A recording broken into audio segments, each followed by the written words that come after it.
ஓம் நமச்சிவாய. திருச்சிற்றம்பலம். சிவாய நமக. சிவசிவாய நமக. எனக்காக கொஞ்சம் நேரம் ஒதுக்கி இதை கேள். உன்னை பற்றி நான் முழுமையாக சொல்கிறேன். உன்னுடைய மனநிலை எப்படி இப்போது இருக்கிறது என்று நான் சொல்கிறேன். முழுமையாக எனக்காக நேரம் ஒதுக்கி கவனமாக கேள். என் அன்பு குழந்தையே, உனக்கான வெற்றி பாதையில் நீ முதல் அச்சை பதித்து விட்டாய். உன் பிரச்சனைகளுக்கெல்லாம் விடுவு காலமும் வந்துவிட்டது. ஆனால் நான் உன்னை இந்த பூமிக்கு அழைத்ததன் நோக்கத்தை நீ மறந்து விட்டாயே. மீண்டும் ஞாபகப்படுத்துகிறேன், கேள். நான் எப்பொழுதுமே உன்னை தனியாக விடமாட்டேன். நான் உங்களை ஒருபோதும் ஒரு சூழ்நிலைக்கு அனுப்ப மாட்டேன். நான் உனக்கு பின்னாலும் முன்னாலும் நான்கு புறமும் நீ நடந்து கொண்டிருக்கும் போதும் உட்கார்ந்து கொண்டிருக்கும் போதும் எங்கு சென்றாலும் உனக்கு முன்பாக நான் போய்கொண்டே இருப்பேன். உனக்கு துணையாக பின்னால் வந்து கொண்டே இருப்பேன். உனக்கு ஒளியாக முன்னால் போய் அதற்கான தீபத்தை ஏற்றி அதில் உனக்கு வெற்றி என்ற கிரீடத்தை தருவதற்காக நான் அங்கு இருப்பேன். நீங்கள் இப்போது எந்த சூழ்நிலையை எதிர்கொண்டாலும் நான் உங்களுடன் இருக்கின்ற என்ற நம்பிக்கையுடன் மட்டும் இருங்கள். மற்றவற்றை நான் பார்த்து கொள்கிறேன். உன்னுடைய வாழ்வில் இன்று முதல் உனக்கான காலத்தை நீ தொட்டுவிட்டாய். நீ கஷ்டப்பட்ட எல்லாவற்றிற்கும் உனக்கான நியாயத்தை நான் வழங்குவேன். உன்னை எப்போதும் என் நெஞ்சில் நான் சுமந்து கொண்டே இருக்கின்றேன். இன்று உனக்கான ஒரு நல்ல செய்தியை நான் பரிசீலித்தேன். ஞாபகம் இருக்கின்றதா? இனி தொடர்ந்து மேலும் உனக்கான நல்ல செய்தி வந்து கொண்டே இருக்கும். நீ மனம் தளராதே. மற்றவர்கள் உன்னை வசிப்பாடினாலும் நீ கலங்காதே. யாரை பற்றியும் நீ பேசாதே. உன் கோபத்தை குறைத்துக்கொள். உன் சூழ்நிலைகளை மாற்றி நான் அமைத்து தருகின்றேன். உனக்கான வெற்றி பாதையில் நீ முதல் அச்சை என்று நீ பதித்து விட்டாய். விரைவில் அது நீ ஓவியமாய் பயணிக்கப் போகின்றாய். இன்று நீ கண்ணீர் மல்க என் முன் நின்றாயல்லவா? என் பிரச்சனைகளுக்கு விடிவு காலம் இல்லையா என்று கேட்டாயல்லவா? அதற்கு நான் உனக்கு இன்று முதல் நேர்முகமாகவே பதிலளிக்க ஆரம்பித்து விட்டேன். உனக்கு நிச்சயம் நல்லது நடக்கும். வெற்றி பாதையில் நீ நடைபோடப் போகின்றாய். உன்னை விட்டு நான் எங்குமே போக மாட்டேன். உன் கூடவே இருந்து உனக்கு துணையாக எல்லாவற்றையுமே நானே செய்து தருகிறேன். எப்போதும் உன் கூடவே நான் இருப்பேன். எங்கு போனாலும் நீ செய்ய வேண்டியது ஒன்றே ஒன்று மட்டும்தான். எங்கு போனாலும் எது செய்தாலும் என்ன ஆரம்பித்தாலும் என்னிடம் சொல்லிவிட்டு செயல்படு. அதற்கான பதிலை நான் தருகிறேன். இல்லையென்றால் நான் உன் கூடவே வந்து அதற்கான ஏற்பாடுகள் செய்து அதை நல்ல விதமாக முடித்து தருகிறேன். போகும்போதும் வரும்போதும் என்னிடம் சொல்லிவிட்டு செயல்படு. உனக்கு பல நன்மைகளை அதில் நான் வைத்திருப்பேன். நிச்சயம் நன்மையில் முடியும்படி நான் அமைத்து தருகின்றேன். உண்டியலில் காணிக்கை செலுத்துவதற்கு பதிலாக உன்னால் முடிந்த அளவுக்கு பசியில் இருப்போருக்கு வயிறார உணவு கொடு. அதுவே கடவுளுக்கு நீ கொடுக்கும் மகிழ்ச்சி. கடவுள் எப்பொழுதும் உன்னை பற்றியே நினைத்து கொண்டிருக்கிறார். உன் துன்பங்களை பற்றியே நினைத்து கொண்டிருக்கின்றார். உன்னுடைய கர்மக்கள் எல்லாம் ஒழிய வேண்டுமென்றால் உன்னால் முடிந்த அளவுக்கு மற்றவருக்கு வயிறார உணவிடு. அது போதும். உன் கர்மாக்கள் எல்லாமே ஒழிந்துவிடும். இறைவன் நம் எல்லோரையும் மீண்டும் மீண்டும் படைப்பதற்கு காரணம் என்ன தெரியுமா? நாம் நல்லது செய்ய வேண்டும், நம் கர்மாக்கள் எல்லாம் ஒழிய வேண்டும் என்பதற்காகவே நாம் மீண்டும் மீண்டும் நம்மை பிறக்க வைக்கின்றார். இறைவன் அனைவரையும் நல்ல செயல்கள் செய்யத்தான் நம்மை அனுப்பியிருக்கின்றார். ஆனால் தீயதை செய்து தானும் துன்பப்பட்டு மற்றவர்களையும் துன்பப்படுத்த அல்ல என்று அனைவரும் உணர வேண்டும். எல்லாம் உங்கள் எண்ணங்களில்தான் இருக்கிறது. உங்கள் மனதுகளில்தான் இருக்கிறது. உங்கள் செயல்களில்தான் இருக்கிறது. நீங்கள் மனது வைத்தால் நிச்சயம் நடக்கும். அது எப்போது என்றுதான் உனக்கும் தெரியவில்லை, அனுப்பி வைத்த எனக்கும் தெரியவில்லை. எதற்காக அனுப்பினோ அதை மறந்துவிட்டு நீயே ஒரு வழியில் போய் கொண்டிருக்கின்றாய். அது உனக்கான வெற்றி பாதையாக இருக்கும். கவலைப்படாதே. இருந்தாலும் நான் அனுப்பியதன் கடமையும் நீ செய்ய வேண்டுமல்லவா? செய்து வா. உனக்கு நல்லது நடக்கும். என்னுடைய மகளே, உன் மனதிற்குள்ளே நீ அழுது கொண்டிருக்கும் உன்னிடம் ஒன்றை நான் கூற வந்திருக்கிறேன். உன்னோடு நான் பேச வேண்டும். நான் சொல்வதை கேட்பாயா? நீ மனதிற்குள்ளே 1000 சோகங்களை மறைத்துக்கொண்டு மௌனமான கண்ணீருடன் மனதில் மருங்கிக் கொண்டிருக்கும் என் பிள்ளையோடு நான் மனமிட்டு பேசுவி என்று நான் வந்திருக்கிறேன். என் வார்த்தைகளை கண்களை மூடி முழுமையாக கேள்.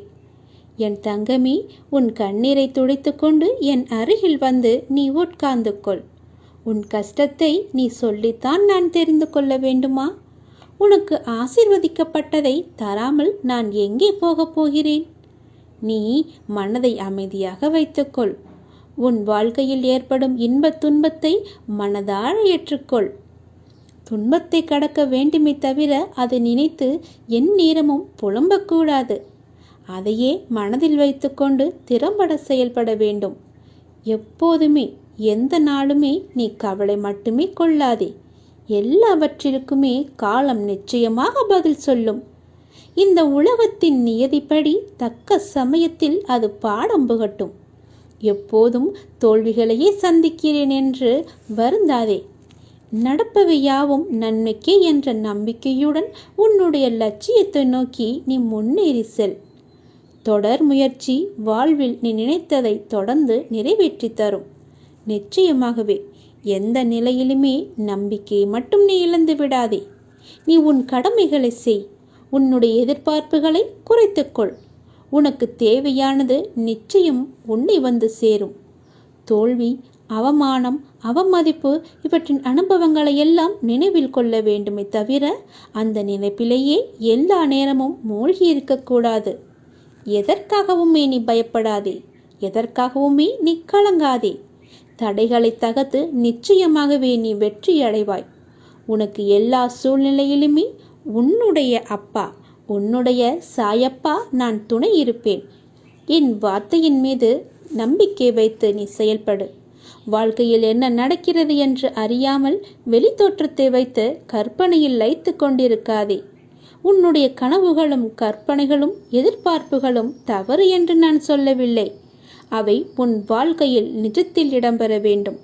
அதற்காகத்தான் நான் விதி மற்றும் மாயையிடம் உனக்காக நான் போராடி கொண்டிருக்கிறேன். உனவு கனவுகளும் கற்பனையும் கலந்து போகாமல் உண்மையான வாழ்க்கையை வாழ வைக்கவே நிறைய விஷயங்களை நான் நடத்தி கொண்டிருக்கிறேன். சில எதிர்மறையான விஷயங்களும் இப்போது நடந்து கொண்டிருக்கலாம். சிலரின் உண்மையான முகங்கள் உனக்கு உணர்த்துவதற்காகத்தான் இதெல்லாம் நடந்து கொண்டிருக்கிறது. என் வார்த்தைகளின் அனுபவத்தை கேள்.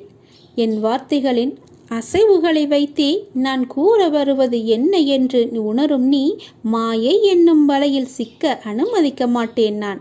இப்போது உன் மனதில் ஓடும் எண்ணங்கள், ஆசைகள் என எல்லாம் பலிக்குமா பலிக்காதா, நடக்குமா நடக்காதா என குழம்பிக் கொண்டிருக்காதே. உன் வாழ்விற்கு எது நல்லதோ, எதிர்காலத்திற்கு எது மகிழ்ச்சி அளிக்குமோ அந்த விஷயத்தை நான் நடத்தி கொடுப்பேன். என் பிள்ளைக்கு எந்த பாதகமான சூழ்நிலையும் நான் அனுமதிக்க மாட்டேன். எனவே உனக்கு எது வேண்டும் என்று என்னிடம் முறையிட்டு விட்டாயல்லவா? உனக்கு வேண்டியதை நானே தருகிறேன். வாழ்க்கை என்பது மிகவும் எளிமையானது. நாம் எதை கொடுக்கிறோமோ அதையே திரும்ப நாம் பெற்றுக்கொள்கிறோம்.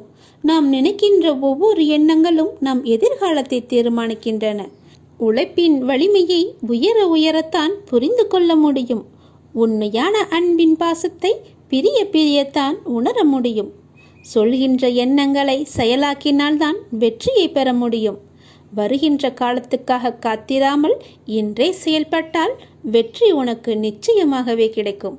உற்சாகமான காலை பொழுதை சந்தோஷமாக அனுபவி. இனி வரும் நாட்கள் எல்லாமே உனக்கு சந்தோஷமாகவே மாறும். உன் மனதிற்குள்ளே அழுது புலம்பிக் கொண்டிருக்காதே. என் மகளே, என்னுடைய தங்கமே, நீ எப்பொழுதும் சந்தோஷமாகவே இருப்பாய். என் பேச்சை கேட்டு நான் சொல்வது போலவே செய்துவிடு. நீ நன்றாக இருப்பாய். சில நேரங்களில் நாம் எடுக்கும் பிழையான முடிவுகள் கூட நம்மை சரியான பாதையில் பயணிக்க கற்றுக் கொடுக்கும். தெரியுமா? நாம் யதார்த்தமாக எடுக்கும் முடிவே நம்முடைய வாழ்க்கையை தீர்மானித்துவிடும். நல்லபடியாக நீ மகான் போல வாழ வேண்டும் என்று அவசியமில்லை. உன்னுடைய மனசாட்சிப்படி வாழ்ந்தால் போதும். உன்னுடைய வாழ்க்கை மிகவும் சுவாரஸ்யமானது. இன்று நீங்கள் அனுபவிக்கும் மிக பெரும் வழிகளே நாளை உங்களின் மிக பெரும் பலமாக மாறிவிடுகிறது, பாலமாகவும் மாறிவிடுகிறது. உங்களுடைய முயற்சிக்கு முன்னால் கேலிகள், கிண்டல்கள், துரோகங்கள், சோகங்கள், காயங்கள், சோதனைகள், தோல்விகள் என எல்லாமே இருக்கும். அவை யாவும் தோற்று ஒரு நாள் மாய்ந்து மடியும். ஞாபகம் வைத்துக் கொள்ளுங்கள். இன்று நீங்கள் அனுபவிக்கும் மிக பெரிய வழிகள்தான் நாளை இவற்றை எல்லாமே தோற்கச் செய்யும். இன்பம் வரும்போது அதை பற்றி சிந்தனை செய்யாதே, அது போகும்போது அதை பற்றி சிந்தனை செய். யாருக்குமே உன்னை பிடிக்கவில்லை என்றால் நீ இன்னும் நடிக்க கற்றுக்கொள்ளவில்லை என்ற அர்த்தம். நீயும் கொஞ்சம் நடிக்க கற்றுக்கொள். வாய்ப்பு என்பது பறித்து கொள்வதில்லை, திறமையால் நாம் தேடிக்கொள்வது. திறமையில் கவனம் செலுத்து, வாய்ப்பு உன்னை தேடி வரும். கடுமையான கஞ்சத்தனம், தகுதியற்ற தற்பெருமை, எல்லையற்ற பேராசை ஆகிய மூன்றும் தான் மனிதனை வீணாக்கிவிடும். கஞ்சத்தனமும் இருக்கக்கூடாது, தான் என்கிற தற்பெருமையும் இருக்கக்கூடாது. எல்லாமே எனக்கு வேண்டும் என்ற பேராசையும் இருக்கக்கூடாது. எதுவுமே புரியாத போது வாழ்க்கை தொடங்குகின்றது. எல்லாம் புரியும் போது அந்த வாழ்க்கையே முடிந்து விடுகிறது. உன் தவறை நீ உணரும்போது, நீ அமைதியாகும்போது தாழ்வதில்லை, உயர்ந்து போகிறாய். பிறந்து விட்டோம் என்று நினைத்து வாழாதே, இனி பிறக்கப் போவதில்லை என்று நினைத்து வாழ்ந்து பார். என்ன நடக்குமோ ஏது நடக்குமோ என்று யோசித்து கொண்டு இருப்பதை விட நீ முயற்சி செய்து பார். கிடைத்தால் வெற்றி, இல்லாவிட்டால் அது ஒரு அனுபவம். இரண்டுமே வாழ்க்கைக்கு தேவைதான். நீ மற்றவர்களால் தூக்கி எறியப்படும் ஒவ்வொரு பொழுதும் காகிதமாக கீழே விழக்கூடாது. விதையாக கீழே விழுந்து மேலே எழ வேண்டும், மீண்டும் முளைக்க வேண்டும். தள்ளாடு வயது வரும் முன்னே உனக்கென நீ சேர்த்துக்கொள். தனித்து விட்டாலும் தளராமல் தன்மானத்தோடு தலை நிமிர்ந்து வாழலாம். ஒவ்வொரு பொழுதும் உன் தேவைகளை நீயே நிறைவேற்றிக்கொள். சக மனிதர்களை நம்பி வாழாதே. ஏதோ ஒரு சந்தர்ப்பத்தில் அவர்களின் சுயரூபம் வெளிப்படும் போது உன்னுடைய மனம் உடைந்து சிதறிவிடும். நீ சிறிதும் யோசிக்காமல் எடுக்கும் முடிவுகள் அனைத்துமே உன்னை யோசிக்க வைத்து கொண்டே இருக்கும். வாழ்நாள் முழுவதும் எதிர்பார்ப்பு இல்லாமல் வாழ கற்றுக்கொள்ளுங்கள். அதுதான் வாழ்க்கையில் சந்தோஷத்தை உருவாக்கும். உன்னுடைய எண்ணங்களையும் கனவுகளையும் நிறைவேற்றுபவன் நானே. அதற்கு முழு பொறுப்பையும் நானே ஏற்றுக்கொள்கிறேன். நீ நன்றாக இருப்பாய், சந்தோஷமாக இருப்பாய். என் ஆசி உனக்கு எப்போதுமே உண்டு. எல்லாம் வல்ல இறைவன் யார்? நம்முடைய சிவன்தானே. இந்த பிரபஞ்சம் முழுவதற்கும் முழு முதற் கடவுள் நம்முடைய சிவன்தானே. அந்த சிவபெருமானே நம் வீட்டிற்குள் குடிவர 7 ஜென்மத்து பாவங்கள் தீர 7 வாரம் இந்த மரத்தை சுற்றி வந்தால் போதும். படைத்தல், காத்தல், அழித்தல் தொழிலில் அந்த அழிக்கக்கூடிய வேலையைத்தான் சிவபெருமான் செய்வதாக நாம் எல்லாம் நினைத்து கொண்டிருக்கிறோம். ஆனால் மும்மூர்த்திகளின் வடிவமாக திகழ்பவர் நம் சிவபெருமான். அவர் எதை அழிப்பார் தெரியுமா? நம்மிடம் இருக்கும் ஆணவம், கர்வம், கோபம், தலைகணம், நாம் செய்த பாவம், நோய் நொடி, இவைகளை தான் அவர் அழிப்பாரை தவிர நம்மை அழிக்கக்கூடிய வேலையை என்றைக்குமே இந்த சிவபெருமான் பார்த்ததே கிடையாது. வழக்கம் போல நாம் இதையும் தவறாகத்தான் புரிந்து கொண்டிருக்கின்றோம். ஆகவே அழித்தல் தொழிலுக்கு உண்டான கடவுள் சிவபெருமான் என்று இனி சொல்லாதீர்கள். எம் பெருமானின் ஆசீர்வாதத்தை முழுமையாக பெறவும், நம் குடும்பத்தில் இருக்கும் பிரச்சனைகள் தீரவும், 7 ஜென்மத்து பாவத்தை கழிக்கவும், இந்த சிவபெருமானை வீட்டிற்குள் வர வைக்கவும் செய்ய வேண்டிய சிறப்பு வாய்ந்த பரிகாரம்தான் இது. சிவன் ஆசீர்வாதத்தை பெற ஏற்ற வேண்டிய தீபம் தெரியுமா? சிவனுடைய ஆசீர்வாதம் நமக்கு முழுமையாக கிடைக்க இந்த தீபத்தை நீங்கள் ஏற்றி வாருங்கள். சிவனுடைய ஆசீர்வாதத்தை முழுமையாக பெற வேண்டுமென்றால் மாதந்தோறும் வரக்கூடிய பிரதோஷ தினத்தில் சிவன் கோவிலுக்கு சென்று வழிபாடு செய்ய வேண்டும். சிவன் கோவிலில் இருக்கும் வில்வ மரத்தை 7 முறை வலம் வர வேண்டும். ஒரு வில்வக்காயை வாங்கி 2ஆக உடைத்து அதன் உள்ளே இருக்கும் விதைகளை நீக்கிவிட்டு நல்லெண்ணெய் ஊற்றி திரி போட்டு வில்வக்காயில் தீபம் ஏற்றி வில்வ மரத்துக்கு அடியில் வைத்து சிவபெருமானை மனமுருகி வேண்டி வரங்கள் கேட்டால் அந்த வரங்கள் உடனே நமக்கு கிடைக்கும். குறிப்பாக திருமணமாகாதவர்கள் 7 வாரம் திங்கட்கிழமை வில்வ மரத்தின் அடியில் வில்வக்காயில் தீபம் போட்டால் 7 வாரம் முடிவதற்குள் உங்களுக்கு ஒரு நல்ல செய்தி வந்து சேரும். 7 முறை வில்வ மரத்தை தினமும் சுற்றி வந்தால் கூட தவறு கிடையாது. வில்வ மரத்தை சுற்ற சுற்ற நீங்கள் செய்த பாவங்கள் எல்லாமே தீரும். 7 ஜென்மத்து பாவத்தை சுமந்து கஷ்டப்படுபவர்களுக்கு கூட சுலபமாகவே மோட்சம் கிட்டும். குறிப்பாக பிரதோஷ தினத்தன்று வில்வ மரத்தை வலம் வந்தால் எந்த நவகிரக தோஷமும் நம்மை தாக்காது. அவ்வளவு பெரிய மகிமை வாய்ந்தது. ஒரு வில்வக்காயை எடுத்து வந்து அதன் மேலே மஞ்சள் பூசி விபூதி பட்டையை போட்டு ஒரு மஞ்சள் துணியில் வைத்து கட்டி பூஜை அறையில் ஏதாவது ஒரு இடத்தில் வைத்து விடுங்கள். உங்கள் வீட்டில் 3 நாட்களுக்குள் நடக்காத நல்லது எல்லாம் கூட நடந்துவிடும். வீட்டை பிடித்த பீடை நீங்கிவிடும். தரித்திரம் நீங்கும். வீட்டில் செல்வ கடாட்சம் ஐஸ்வர்யம் பிறக்கும். எப்போதுமே நோய் நொடியோடு மருந்து மாத்திரை சாப்பிட்டு கொண்டிருப்பவர்களுடைய குடும்பம் கூட ஆரோக்கியமாக இருக்கும். ஆரோக்கியம் பெறும் என்பதும் ஐதீகமான உண்மை. சிவபெருமானின் அருள் ஆசியை முழுமையாக பெற வேண்டுமா? அந்த சிவபெருமான் உங்கள் வீட்டிற்குள் வர வேண்டுமா? தினமும் நெற்றியில் திருநீறு பூசுங்கள். கழுத்தில் ருத்ராஜம் கட்டிக்கொள்ளுங்கள். மனதிற்குள் சிவ சிவ என்று நாமத்தை மட்டும் சொல்லிக்கொண்டே இருங்கள். வில்வ இலையை உங்களால் முடிந்தவரை வாங்கி கொண்டு போய் சிவன் கோவிலுக்கு கொடுங்கள். 7 வாரம் இந்த மரத்தை சுற்றி வந்து நான் சொல்வது போல செய்தால் கண்டிப்பாக சத்தியமாக உங்களுடனே சிவபெருமான் உங்களுக்குள் உங்கள் வீட்டிற்குள் குடிக்கொள்வார். இது நிச்சயம் நடக்கும். இது நம் அப்பாவின் வாக்கு. அவருடைய வாக்கை நாம் மீறக்கூடாது அல்லவா? ஒரு முறை செய்து பாருங்கள். உங்கள் வீட்டில் சுபிட்சம் உண்டாகும். ஐஸ்வர்யங்களும் பெருகும். நல்லதே நடக்கும். நீ எங்கிருந்தாலும் நான் உன்னுடன் இருப்பேன். உன்னுடன் மட்டும்தான் இருப்பேன். நீ இப்போது எந்த நிலையில் இருக்கிறாய் தெரியுமா? இன்ப நிலை நீங்கி துன்ப சுமையை நீ சுமந்து கொண்டிருக்கிறாயே. அனுபவிக்க இன்னும் என்ன இருக்கிறது என்ற அளவில் துன்பத்தின் எல்லை வரை சென்றுவிட்டு வெறுமையாய் நின்று என் சன்னதியில் எனது முகத்தை உற்று பார்த்து அழுது கொண்டிருக்கிறாய். உன்னை நான் கண்டு கொள்ளவில்லை என்று நினைத்தும் கொண்டிருக்கிறாய். உன்னை கரிசனத்தோடு நான் கவனித்து கொண்டுதான் இருக்கிறேன். ஒவ்வொரு முறையும் உன்னை தைரியப்படுத்தி கொண்டுதான் வருகிறேன் என்பதை நீ நினைவுபடுத்திக்கொள். நான் உனக்கு ஒன்றும் செய்யவில்லை என்று மட்டும் நினைத்து விடாதே. உனக்கே தெரியாமல் நான் பல விதத்தில் உனக்கு உதவி கொண்டிருக்கிறேன். இன்னும் நீ கடந்து போக வேண்டிய தூரம் கொஞ்சம் மட்டும்தான் இருக்கிறது. அதுவரை எல்லையற்ற பொறுமையோடு நீ காத்திரு. உனக்கு மிகவும் பொறுமை தேவை. தீவிர நம்பிக்கையோடு உனது சுமையின் கணம் தெரியாமல் இருப்பதற்காக எனது நாமத்தை நீ உச்சரித்தபடியே இருக்க வேண்டும். எனது சத்தத்தை உணர்வுள்ள நீ கவனித்துக்கொண்டு அதன்படி நடந்து கொள். அப்போது உனக்கு ஆறுதல் கிடைக்கும். மன நிம்மதி கிடைக்கும். நீ இப்போது கவலைப்பட்டு கொண்டிருக்கிறாயே, அந்த கவலை உனக்கே தெரியாமல் காணாமல் போய்விடும்.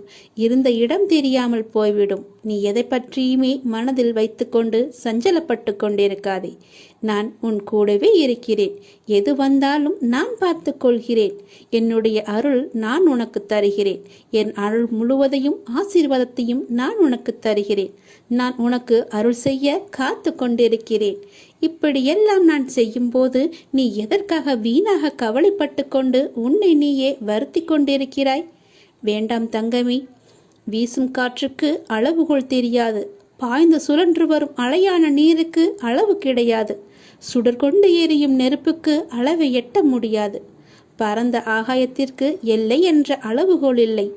நீளம் என்ற பரந்த பூமிக்கு ஆழங்களின் அளவுகோல் இல்லை. நீ போகும் தூரத்திற்கும் கடக்கும் பாதைக்கும் உன் அனுபவங்களுக்கும் அளவுகோல் உண்டா? இவற்றுக்கே இல்லை என்ற போது உன் வெற்றியை மட்டும் உனக்கு அளவுகோல் வைத்தால் நான் கொடுப்பேன். உனக்கான எல்லாமே தக்க சமயத்தில் கொடுத்து நான் உன்னை வாழ வைப்பேன். உன்னுடைய பாதைகள் எல்லாமே தெளிவாகும் காலம் வந்துவிட்டது. பணிகள் படர்ந்து இருள் சூழ்ந்த கஷ்டங்கள் எல்லாமே விலகி போகப் போகிறது. உன் மனம் நொந்து போன விஷயங்கள் எல்லாமே இப்போது உன் மனம் மகிழ்ச்சி அடையும் அளவிற்கு இனிமேல் ஒன்றின் பின் ஒன்றாக நிகழப்போகிறது. நிம்மதி என்ற மலர் உன் வீட்டில் பூக்கப் போகிறது. உன் மனதில் மலரப் போகிறது. இனிமேல் தென்றலாய் வசந்தமாய் நீ எப்போதும் வசந்த காற்றை சுவாசிக்கப் போகிறாய். நீ எதற்காகவுமே பயப்படாதே, கலங்காதே. உன்னில் வெற்றி என்ற தீபத்தை நான் ஏற்றி காமிக்கிறேன். அகிலத்தின் ரூபமாய் நான் எப்போதுமே உனக்கு துணையாக இருப்பேன். இது நிச்சயமாகவே நடக்கும். எதை பற்றியுமே கவலைப்படாதே. இன்றைய இப்போதைய சூழ்நிலையை வைத்து எதிர்காலத்தை நீ தீர்மானித்து விடாதே. எல்லாவற்றையுமே நானே பார்த்து கொள்கிறேன். உன் அப்பா நான் இருக்கும்போது எதற்குமே நீ கவலைப்படாதே.